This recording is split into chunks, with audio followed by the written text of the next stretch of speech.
Sacco and Felice, New York and New Jersey's premier attorneys at law. Their team brings decades of experience across a wide range of practice areas. Whatever life brings, they're your legal team. From everyday matters to complex cases, they've got you covered with the experience you need and the results you want. Because when life gets complicated, they make it simple. SaccoFelice.com. SACCOFILLAS.com. 2 C's, 2 L's. In the squadron, they called him Bullets, but we call him Greg Kelly. Greg Kelly is on the air on the Red Apple Podcast Network. Hey, conspirator number one, we'll call him, Barack Obama, saying some very creepy things. He's feeling his oats. You know, I think what has happened is Obama's making more and more of a splash, right? He's asking for more attention because about 2 weeks ago, he went into a little classroom in the city, you know, one of those things like, hey, I'm a big guy, I'm coming here to meet the kids. Well, none of the kids recognized him. Like, who is this guy? You know, and I don't blame the kids. Yeah, they were like 7 years old, 6 years old, 5 years old. What do they know from Barack Obama? Guy's 20 years ago, right? I mean, it doesn't matter anymore.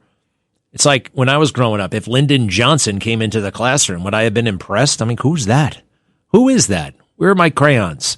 Anyway, so he's out there.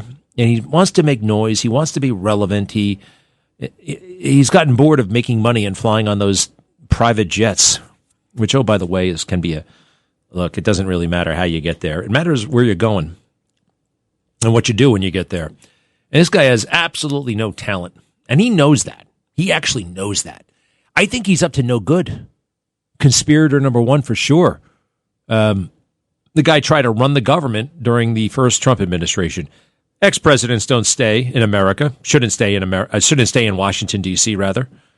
And he hung around. Why is he still there? Every president gets out of town. Hey, the other thing, I'm trying to get my hands around this. Anti-Semitism is breaking out all over the place. We had another damn near riot outside a synagogue on the Upper East Side. We had swastikas being painted on a synagogue and a home. And we have Jewish professors being stalked at Cornell University, stalked and harassed because they're Jewish, right? This cannot stand. And when I was growing up, look, you know, you can say it's, I didn't exactly read Schindler's List, but I watched a lot of TV movies about the Holocaust and how horrible it was. And the mantra, the takeaway, obviously, never again. We will never, ever, ever let anything like this happen again. Well, we're starting to see it happen. And I got to do whatever the hell it is I can do. It's unbelievable. That poor guy up at Cornell, you know, they surround his car. They're banging on his car. They're scaring him. They're trying to intimidate him. And they stand in the way. The headline in the New York Times is Cornell University runs over student. Cornell University president runs over student. They leave out the part about the anti-Semitism, about the stalking and the hassling and the harassing of Jewish people because they're Jewish. Are you kidding me? Are you kidding me, for crying out loud? It's really beyond. Hey, something totally unrelated. I admire this about President Trump. He can go up on a stage, you know, whether it's the World Economic Forum or wherever the hell he is, State of the Union, and he can be very, very comfortable. You know, most people, if they're on a podcast, they get all nervous and tense. This guy is the same person no matter where he is, no matter what he's doing. He's relaxed. He's all business at the same time. I'm not saying he's goofing off, but he talks to people, whether it's a big audience, small audience, whether it's in an office, whether it's in a huge stadium. He talks the same way.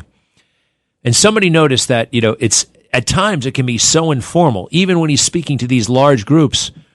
It almost sounds like when you're in the back of a taxi cab and the taxi cab driver is just kind of pontificating about stuff with no apparent, you know, just kind of making observations to you, and you're along for the ride, literally. You know, you listen, Well, somebody made a video and put President Trump voice and put his cartoon character in a Uber, right? And it has this guy driving around, and it sounds very much like certain Uber drivers you may have had, just kind of musing about stuff. Let's see here. Where is this thing? Let's do the one with the guy first. Cut 19, if you don't mind. Cut 19. You know what uranium is, right? I do. You know what people do with uranium, don't you? It's called nuclear. That is a major use of uranium. You know what irks me? Look, having nuclear. My uncle was a great professor and scientist and engineer, Dr. John Trump at MIT. Good genes, very good genes, okay? Yeah. The Wharton School of Finance, very good, very smart. I used to discuss nuclear with him all the time. He was a great expert. He was a great, brilliant genius. I think he was there 40 years, I was told. In fact, the head of MIT sent me a book on my uncle. But we used to talk about nuclear. You're talking about a very complex subject. It's not just like, oh, gee, let's get rid of the nukes. It takes a period of time. But the main period of time that I'm talking is that first period. When you hit a certain point, you can't go back. It's very hard to go back. Just looking at him in the mirror. Nuclear is so powerful. My uncle explained that to me many, many years ago, the power. And that was 35 years ago. He would explain the power of what's going to happen. And he was right. And he was right. Yeah, right. Who would have thought? Your uncle. But when you look at what's going on with the Persians are great negotiators. The Iranians are great negotiators. So this is fine right up here. How much do I owe you? $500 billion. Billion. You're hilarious. Here's a 20. Bye. I think it's great. It's just it just works. Nobody communicates like that, right? The ease, the comfort, and the trust. He's kind of like confiding in you. He's confiding in millions and millions and millions of people. And nobody does it. Nobody does it like this. And to see these videos, it's called Funny or Die. It's a series on social. You can find it. They're cartoons, right? And he's the driver, and you got the passenger in the back, and just kind of reacting to these musings, right? And the musings are not like they're spot on, but in this context, in this environment, it's kind of absurd and hilarious and brilliant.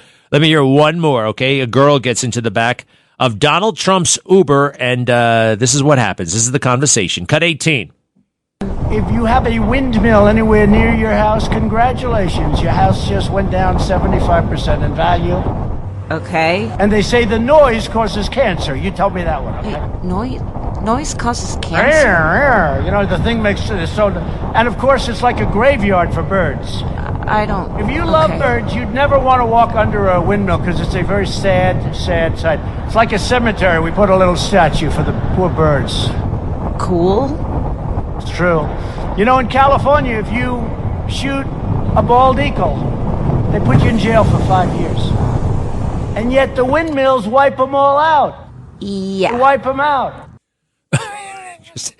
It's like, you know, if you just pipe it off to your friend, you know, if you shoot a bald eagle, they'll put you in jail for 5 years. Now, there is a penalty. Is it a federal penalty? Is it a state penalty? It doesn't matter, right? He's onto something. And these windmills are awful. There's these huge like factories. People think, oh, wind. No, it's nasty. It's nasty and smelly and gaseous, and it's bad for the birds. It was a tremendous moment in, I think, the 2020 debate between President Trump and Biden, right? And they're talking about energy, and wind comes up, right? And renewable energy. And President Trump says, you know, these things are terrible for the birds. And Biden just laughs. Oh, like, what a ridiculous. And he's like, no, it's true. And let me tell you something else about wind. All right. They come, the turbines, the windmills come from two places. They come from China and they come from Germany. And Siemens makes them. And let me tell you how they work. And then you could tell that Biden's face just shifted. He's like, uh-oh, this guy knows what he's talking about. This guy, there's more to this guy than just a smile, right? Joe Biden, that dopey smile. Don't have to know anything. Just have a smile and a handshake. And you hand out for money, for contributions. And just be a guy smiley and get through life and make a lot of money for your son and for yourself and for your daughter and for your grandchildren and the rest of them and your brother and your brother's wife and your other brother. You corrupt son of a bitch. I know what he did. And I think we're going to be able to prove it. Now, Barack Obama, what he did arguably is even worse. He waged a coup against President Trump. We know the date it was launched. We know the date it was formalized, January 5th, 2017 in the Oval Office. He's got 15 days left in office, Obama does, and they are engineering the demolishment of the Trump administration. They're going to sabotage it. They're going to try to kill it before it even starts with that fake Steele dossier. And Obama, here he is thirsting for the attention. He misses it. And he sees a guy like President Trump actually doing things with the presidency, doing things. You mean you can actually do things as president? Not just be things, not just be awesome? He's kicking himself now. All right, so here's Obama last night with Stephen Colbert. They position these guys like it's, I don't know, like they're meeting not the ex-president, but the grand, high, exalted, mystic ruler, right? Like the general secretary of the United Nations exemplar. It's just in the most over-the-top setting, right? It's in some sort of strange palace. It's very odd. Both of these guys take themselves very, very seriously. Let's hear the Obama-Colbert conversation a little bit. Cut 17. Yeah. Now that you're no longer in office, what powers do you believe the president should not have? Well, there are a couple that I followed even though they weren't law.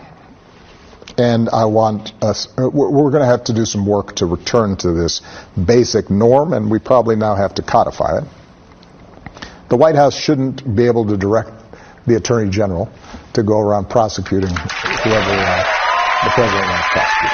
Right, because technically it's under the executive branch. Technically, the norm is that it's independent. The idea is that the Attorney General is the people's lawyer. It's not the president's consigliere. Right, even when it's Bobby Kennedy. It's Bobby Kennedy. And so two of the core principles of a democracy. We can survive a lot. Bad policy, funky elections. There's a bunch of stuff that we can overcome. 2020? We can't overcome the politicization of the criminal justice system. The awesome power of the state.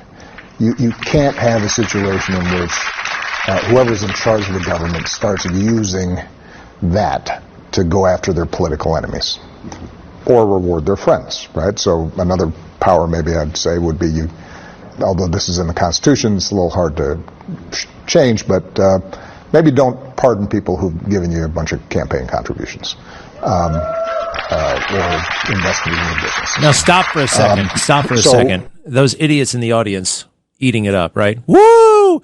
You'll notice he had to say two things there, right? That what President Trump is doing is constitutional. It's in the Constitution. You know, they never envisioned the Department of Justice as an independent body. It's part of the executive branch.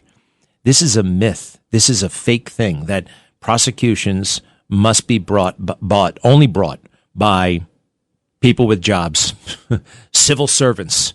No, we elect people. We elected the chief executive. We elected the chief law enforcement officer. That's the president of the United States.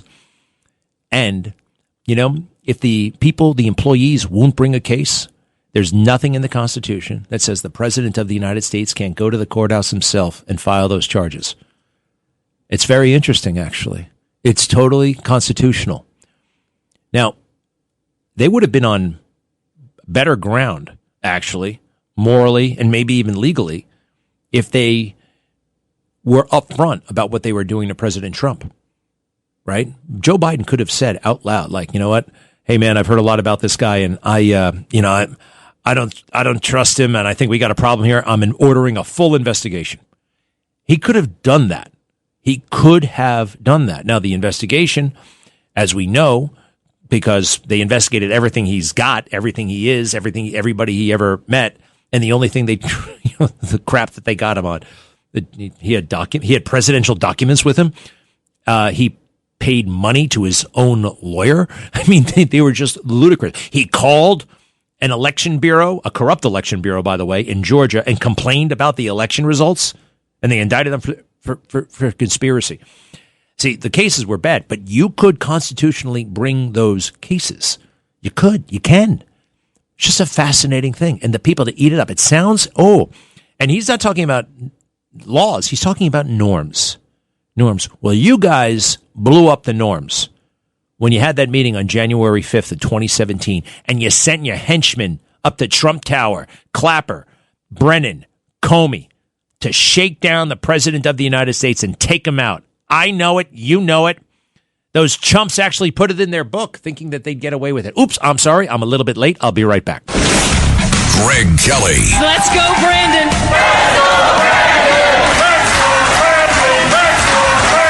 On the Red Apple Podcast Network.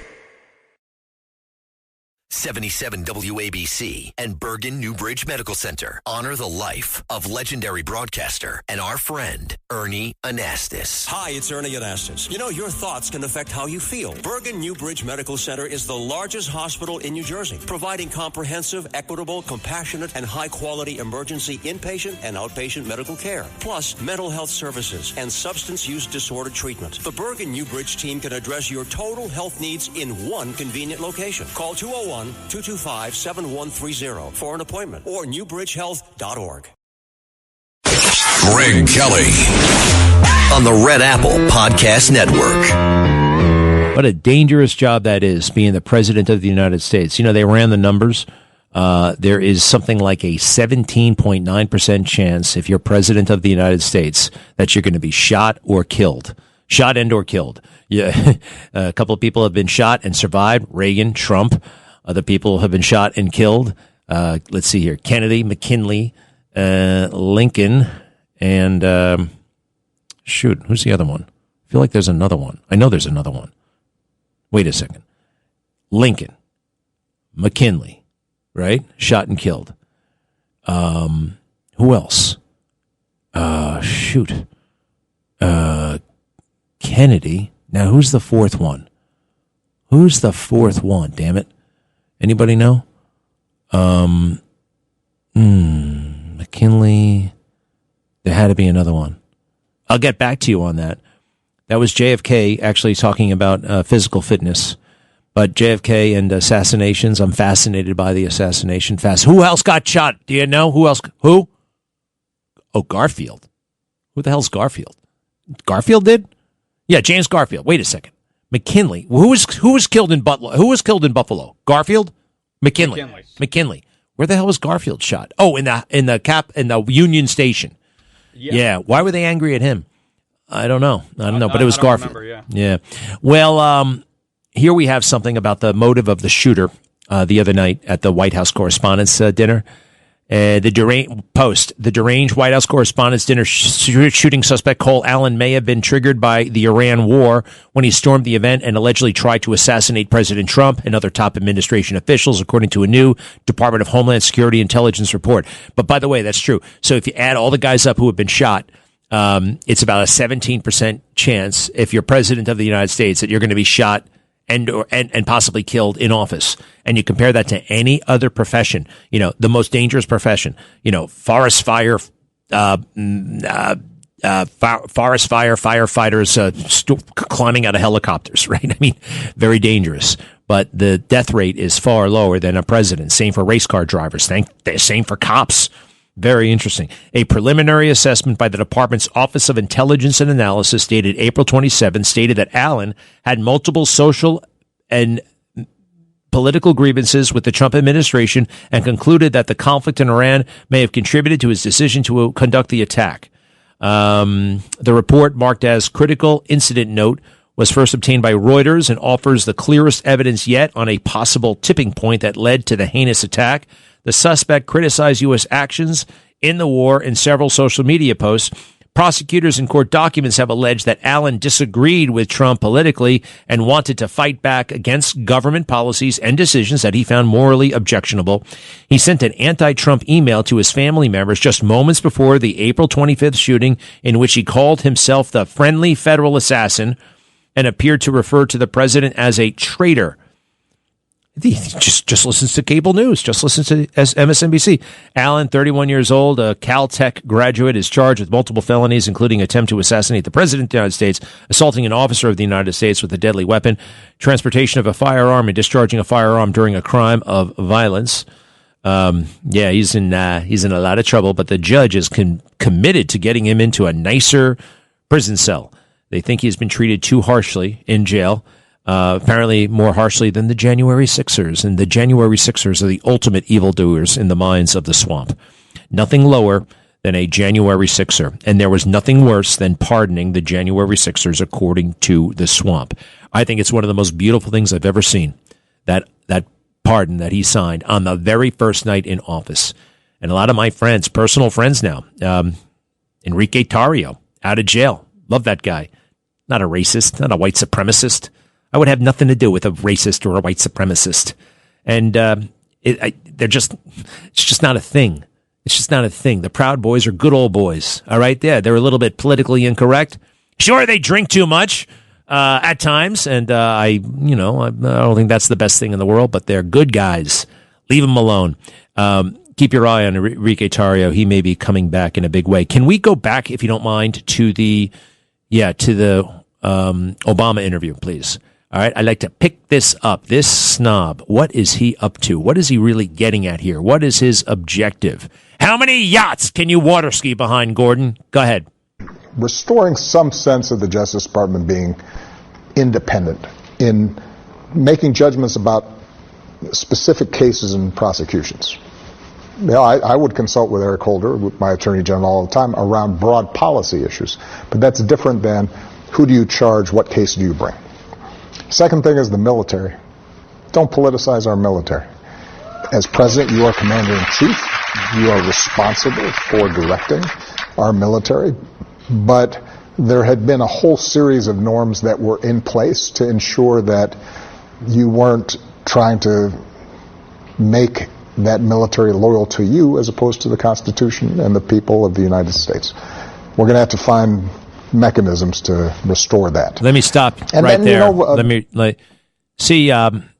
No, the military actually is supposed to be loyal to the president. They've done this con job about loyalty to the Constitution over loyalty to the president. And I know this will sound like horrifying to certain people, but they haven't bothered to look at the paperwork, and they haven't bothered to even think about the situation. So the oath of office for and I'm not talking about the ceremonial oath, right, which is basically a photo op. I'm talking about the documents that you actually sign and that are given to you to be in the military as a commissioned officer. It's all about obeying the President of the United States and the Secretary of Defense. And we need that. You absolutely need that. Otherwise, what happens? And this isn't constitutional. Oh, no, it's not. The military is calling the shots over the president. And that's what happened to him. And he went along with it. And I can prove it. I actually know what his plans were when he got there. And the military said no. And he listened. You can't close down Guantanamo Bay. You can't draw down forces in Afghanistan. You got to do it this way. And they won, and he lost. He's a little bit afraid of the military. That should never be the case. Civilian control. I am all for civilian control. You got to have it. And he's playing a corrupt game here. I'm going to prove it. I'm going to make a video a little bit later, and you'll see all the generals go in there, and they bamboozle him. They fool him. They corner him. And he doesn't know what the hell to do because he's never been in a room like that. President Trump has been in a million jams his entire life, right? A million. Oh, my God. How's he going to get out of this one? What's he going to do now? A lifetime. Whereas Obama has had a lifetime of, isn't that a promising young man? Let's give him stuff. Keep going if you don't mind. Good policy that I'd like to see followed is that the President of the United States shouldn't have a bunch of side hustles that those companies and foreign entities can invest in. How much of that is just jealous that you didn't think of selling a sneaker? Because your sneakers would have flown. You know that, right? You know would what? have banked coin. Well, so the sneakers, actually, that was, he wasn't president. I got a pair of those sneakers, by the way. Maybe you want to talk to George Washington. Take a look at what George Washington, when he was doing when he was president. This whole idea that the president is only reliant on, first of all, Obama made millions of dollars, all in office, all in public office. He went from 1996 state senator to president of the United States in 12 years. He went from college debt to multi-millionaire, right? Why? Because he's great? No, because he's black. Okay? And he was given stuff. What a promising young man. Let's give him stuff. And he got more and more and more and more. Talk about a side hustle. This guy's life has been a hustle. How dare he speak like that? How dare he? You know, President Trump came to the table, guess what? As a businessman. He doesn't actually have to stop all of that stuff. Some of it, yeah. Some of it you have to. Some of it you turn over to others. You see, Biden's son, Hunter, couldn't do anything. He was a drug addict. What about that side hustle? Why didn't you say anything about that? Don Jr., Eric, these guys have been international businessmen since they were 21 years old. They didn't need politics. You smug son of a bitch. Is that the end of that one? All right, there's more that this guy tried to pull on the American people. Everyone's talking about this. They're also talking, however, on the bright side, about Marco Rubio. I must admit, I did not see it. I saw, there's Marco. Well, he spoke for a while. He was filling in for the press secretary. What's her name? Caroline Leavitt is on vacation or on maternity leave. And good for her. So they brought Marco Rubio in. And people see this guy and they're like, wow, that was great. Now, that was a briefing. I got to see what the hell the fuss was about. They said he wasn't confrontational as Leavitt and Hegseth, right? But somehow more effective, all right? You want to hear it? I kind of want to hear it. Let's see here. Do we have the Rubio? Good. Go ahead and hit it, please. You've had a deep faith for God and country. At the end of the day, with all that you've been involved in, keep going. You've been extremely busy. Go ahead, I'm sorry. As we all know. I got to ask you, what is your hope for America at a time such as this? My hope for America? And how do you personally deal with that? Yeah, look, I mean, my hope for America is what it's always been. I think it's the hope I hope we all share. We want it to continue to be the place where anyone from anywhere can achieve anything, where you're not limited by the circumstances of your birth, by the color of your skin, by your ethnicity, but frankly, it's a place where you are able to overcome challenges and achieve your full potential. I think that should be the goal of every country in the world, frankly, but I think in the U.S., we're not perfect. Our history is not one of perfection, but it's still better than anybody else's history, and ours is a story of perpetual improvement. Each generation has left the next generation of Americans freer, more prosperous, safer, and that is our goal as well. But it is a unique and exceptional country, and as we come upon this 250-year anniversary, I think we have a lot to learn and be proud of in our history. It is one of perpetual and continuous improvement, where each generation has done its part to bring us closer to fulfilling the vision that the founders of this country had upon its founding. Very good. Very good. Now, there was other stuff, right? Let's give me a little bit more. Marco Rubio. You know, if I were Vance, would I be worried about Marco Rubio? The answer is yes. Greg Kelly on the Red Apple Podcast Network. Greg Kelly, entertaining and informative on the Red Apple Podcast Network. They're talking about military families. Is that it? Go ahead, please. Tonight.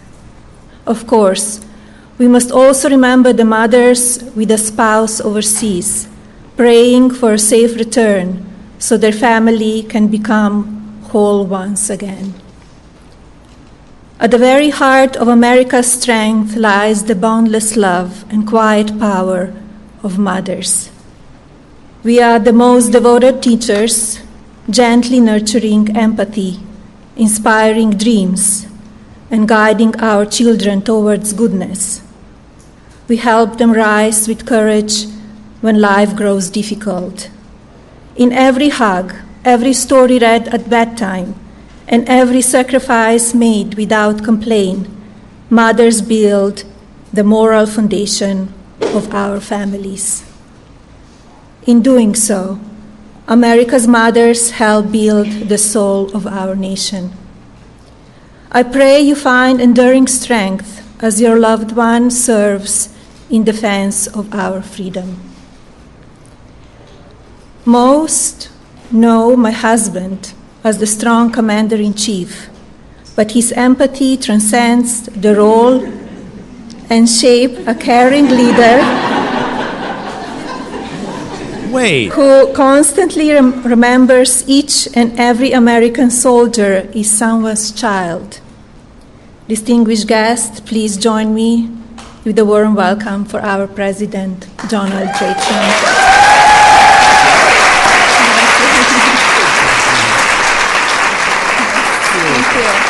That's good. Thank you, Anna. Great job.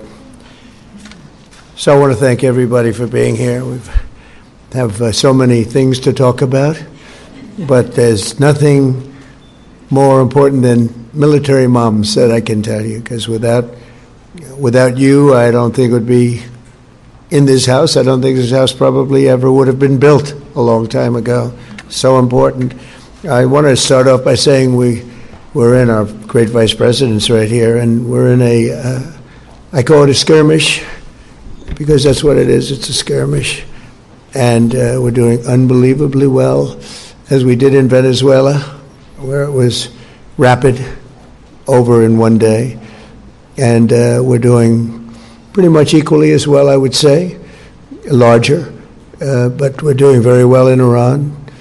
It's going very smoothly, and we'll see what happens. They want to make a deal. They want to negotiate. And I think that military mothers would want to hear that. Do you agree? I think it's appropriate. Somebody would say, "Oh, that's not appropriate." I think military mothers want to hear about this stuff. And we have the greatest. And we have the greatest. We have the greatest military that we've ever had. We have the greatest military in the world by far. There's nobody even close. And I think we've displayed that. I built the military in my first term, much of it. It was when I inherited the military. It was like when I inherited the border. The border was a mess, and the military was a mess. A lot of you know that because you were there to witness it. And now we have the strongest military that we've ever had. We're just getting a approval of $1.5 trillion to upgrade our military still further. But when I was spending all that money in my first term, it was a great term, a very unbelievable term. We had the best economic numbers that the country's ever had. Now we're going to blow them away. We're blowing them away right now. But I built the military in my first term with the help of a lot of great admirals, generals, and everybody else. And I didn't know we'd be using it quite so much, but that's okay, and whatever it is, because in the case of Iran, we're not going to let Iran have a nuclear weapon.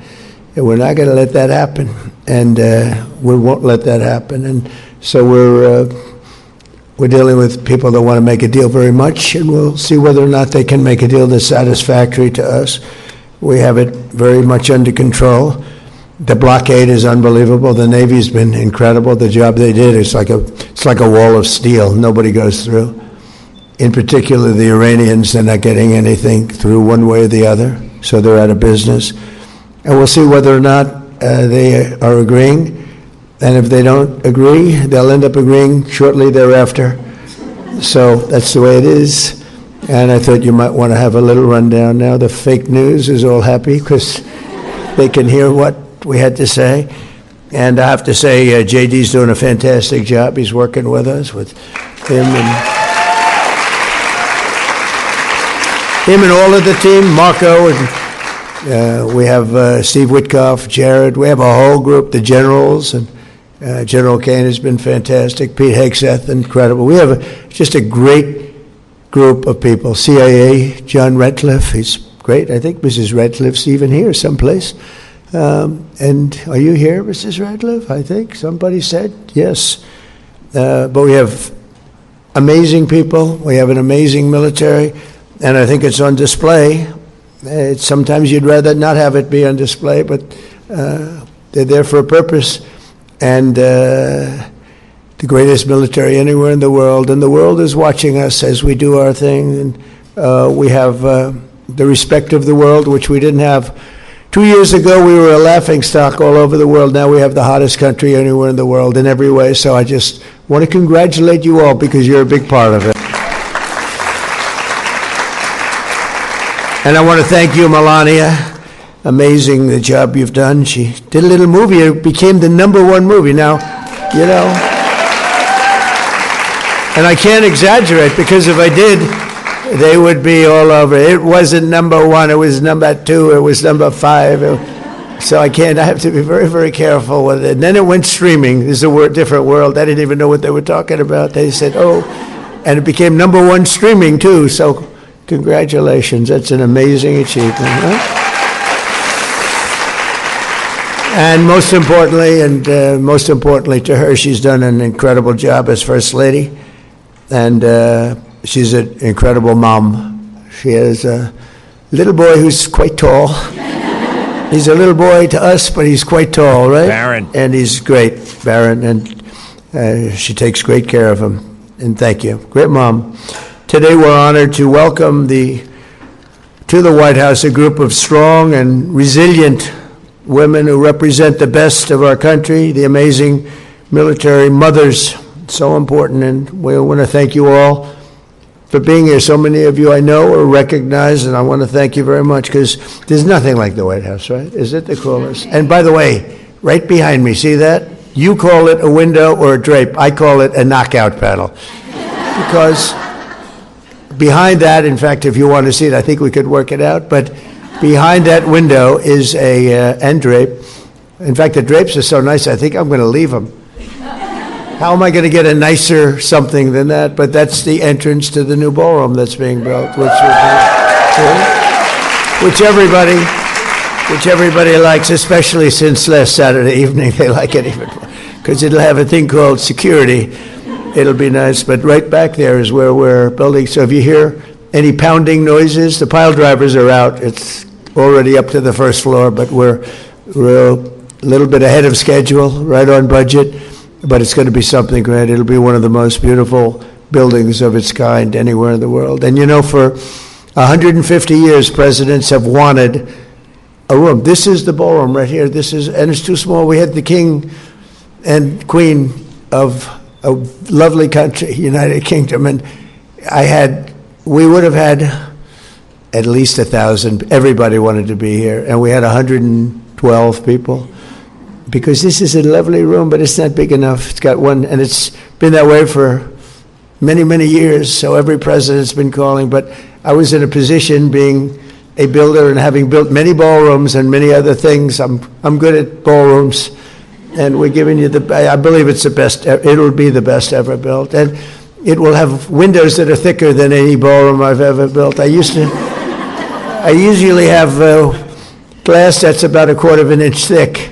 This is about 6 inches thick. This can repel a lot of different weapons, but it's going to be incredible. It's going to be, aside from being secure, it's going to be I think it's going to be the most beautiful ballroom ever built. Have you ever been in this room? It is actually kind of small. It is actually on the small side. You need a bigger room. I just remember, had a flashback. I was with President Trump interviewing him in April of 2023. At Mar-a-Lago, and we're in this ballroom. And he said, I built this room. I said, this is a very nice room. I didn't even know about it. It was like a ballroom, but it wasn't that big, but it was interesting and had a stage. He said, I built this room in the 80s. And he said it with great satisfaction. If you build anything, I built this. That must be amazing. What did I build? I think I built a birdhouse and shop. I did that once. Yeah. That was actually pretty satisfying. And the birds liked it, too. We put a bunch of feed in there. Wild bird feed. The birds are wild enough. I don't want wild bird feed. I want regular bird feed. I'll be right back. Thanks for listening to The Greg Kelly Show. You can hear The Greg Kelly Show weekdays at 12:15 on 77 WABC. If you like the podcast, share it with your friends and listen anytime at WABCRadio.com and download the WABC Radio app. Hit that subscribe button on all major podcast platforms. Plus, follow WABC on social on Instagram, TikTok, Facebook, and X. See you next time for a new episode, so you never have to wonder. What the heck is going on here? Listen to this podcast now on the Red Apple Podcast Network. Why is the middle class shrinking? Why are people facing an affordability crisis while marginalized individuals called informals grow in numbers? Join me as I travel the world, speaking with people living in invisibility, the leaders working to solve it, and uncovering the hard truths shaping our economy and daily reality. Download all of Red Apple Media's podcasts right now through your favorite podcast platform.